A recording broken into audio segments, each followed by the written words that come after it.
ఈరోజు హైకోర్టు ఇచ్చినటువంటి తీర్పు మరి ప్రజాస్వామ్యవాదులకి అందరూ కూడా మరి స్వాగతించినటువంటి రోజు ఈరోజు.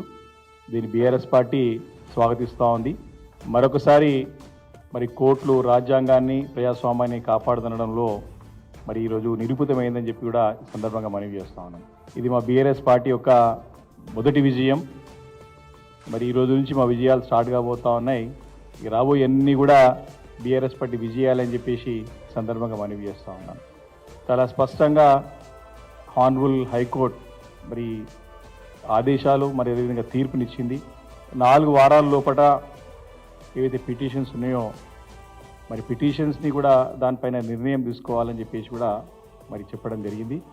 మరి నేను ఈరోజు ఈ సందర్భంగా మరి ఇది సరైన సమయం సందర్భం వచ్చింది కాబట్టి మాకు స్పీకర్ గారి పైన సంపూర్ణమైన నమ్మకం విశ్వాసం ఉన్నది. మా పిటిషన్స్ ఈ ముగ్గురు శాసనసభ్యులు అయితే ఉన్నారో దానం నాగేందర్ గారు, కడియం శ్రీహరి గారు, తెల్ల వెంకట్రావు గారితో పాటు మిగతా 7 శాసనసభ్యుల యొక్క పిటిషన్స్ కూడా స్పీకర్ గారి దగ్గర ఉన్నాయి. మరి మళ్ళీ కోర్టు యొక్క డైరెక్షన్స్ కానీ కోర్టు తీర్పు గురించి వేచి చూడకుండా శాసనసభ యొక్క గౌరవాన్ని ఏదైతే లెజిస్లేటివ్ మనకు ఒక పిల్లర్ 4 పిల్లర్స్లో మనం అనుకుంటాం కదా, 4 పిల్లర్స్లో మనకు అసలు లెజిస్లేటివ్ అనేది ఒక ప్రధానమైన పిల్లర్. మరి దాని యొక్క గౌరవాన్ని దాని యొక్క ఔన్నత్యాన్ని కాపాడాల్సిన బాధ్యత ఈరోజు స్పీకర్ గారి పైన ఉన్నది.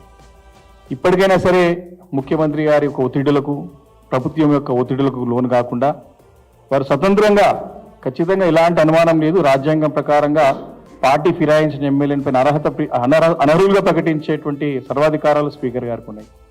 కాబట్టి ఈ 3 శాసనసభ్యులతో పాటు మిగతా 7 సభ్యులది కూడా ఎవరైతే పార్టీ ఫిరాయించి బాహటంగా వారు పార్టీ మారనని చెప్పుకున్నారో ఆ 10 మంది శాసనసభ్యుల పైన ఇమ్మీడియట్గా స్పీకర్ గారు వారి పైన కూడా అనర్హులుగా ప్రకటించాలని చెప్పేసి కూడా నేను సవినయంగా స్పీకర్ గారు విజ్ఞప్తి చేస్తా ఉన్నాను.